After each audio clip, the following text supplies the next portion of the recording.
Hi అండి. నేను బెల్లపు సురేష్‌ని. High court అడ్వకేట్‌ని. ఒక పేపర్ ఐటెమ్ ఒక ఆర్టికల్ చూసాను. ఆ ఆర్టికల్‌లో ఏముందంటే కోర్టు కానిస్టేబుల్ల హవా గురించి ఉంది. కోర్టు కానిస్టేబుల్లు కోర్టు వేసుకొని న్యాయవాదులు అంటూ ఆర్టికల్‌లో రాయడం జరిగింది. ఈ కోర్టు కానిస్టేబుల్ గురించి. సో, అది నేను చదివిన దాని గురించి నేను ఈ వీడియో సింపుల్‌గా అర్థమయ్యేటట్టు చెబుతాను. ఈ కోర్టు కానిస్టేబుల్ అంటే ఎవరు అంటే ఒక పోలీస్ స్టేషన్ పరిధిలో మిగతా కానిస్టేబుల్ వేరు. ఈ కోర్టు కానిస్టేబుల్ అనగా అతన్ని సీఎంఎస్ అంటారు. ఇతన్ని కోర్టుకిను పోలీస్ స్టేషన్‌కి మధ్య వారధి.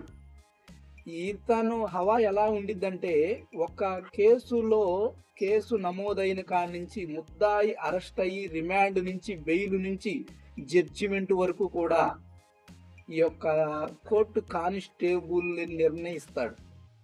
ఆ జడ్జిమెంట్‌ను కూడా ఈ కోర్టు కానిస్టేబులే నిర్ణయిస్తాడు. అది ఎలాగంటే ఒక వ్యక్తి అరెస్ట్ అయ్యి రిమాండ్‌కి వెళ్తే ఆ ముద్దాయికి న్యాయవాదిని డిసైడ్ చేయాలన్నా గాని ఈ కోర్టు కానిస్టేబులే. ఇదిగోండి పలానా ఏ అనే లాయర్ గారి దగ్గరికెళ్ళండి. ఫీజు ఇలా తీసుకుంటాడు అని ఇతనే డైరెక్షన్ ఇస్తున్నాడు. ఈ ముద్దాయి ఏం చేస్తాడు? ఆ లాయర్ గారి దగ్గరికెళ్తాడు. ఆ లాయర్ గారు కొంత ఫీజు ఎక్స్ట్రా చెప్తాడు. ఎందుకంటే ఈ కానిస్టేబుల్‌కి ఇవ్వాలి. ఈ కోర్టు కానిస్టేబుల్‌కి. ఎందుకంటే మరి కేసు రికమెండ్ చేశాడు కదా! సో, దీంట్లో కమిషన్ వస్తది. ఒకవేళ ఈ కోర్టు కానిస్టేబుల్‌కి ఆ న్యాయవాది మీద ఇష్టం లేకపోతే, నచ్చకపోతే ఇమ్మీడియేట్‌లీ ఈ ముద్దాయితో చెప్పి మార్పిచ్చేస్తాడు.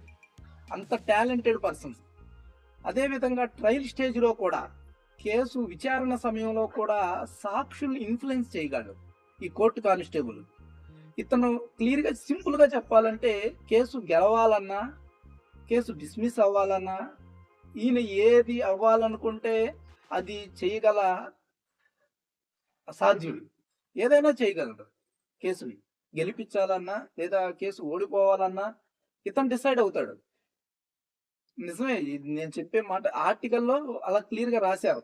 అదే విధంగా ఒక ముద్దాయి బెయిల్ పొందడం కాడి నుంచి జడ్జిమెంట్ వరకు కూడా ఈ కోర్టు కానిస్టేబుల్ పాత్ర ఎక్కువ.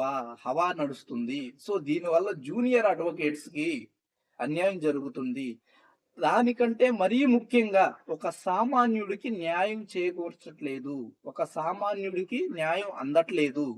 ఎందుకంటే తీవ్రమైన నేరాల్లో ఇతను కోర్టు కానిస్టేబుల్ తలుసుకుంటే అది నీరు గారిపోయే అవకాశం ఉంది ఆ కేసు.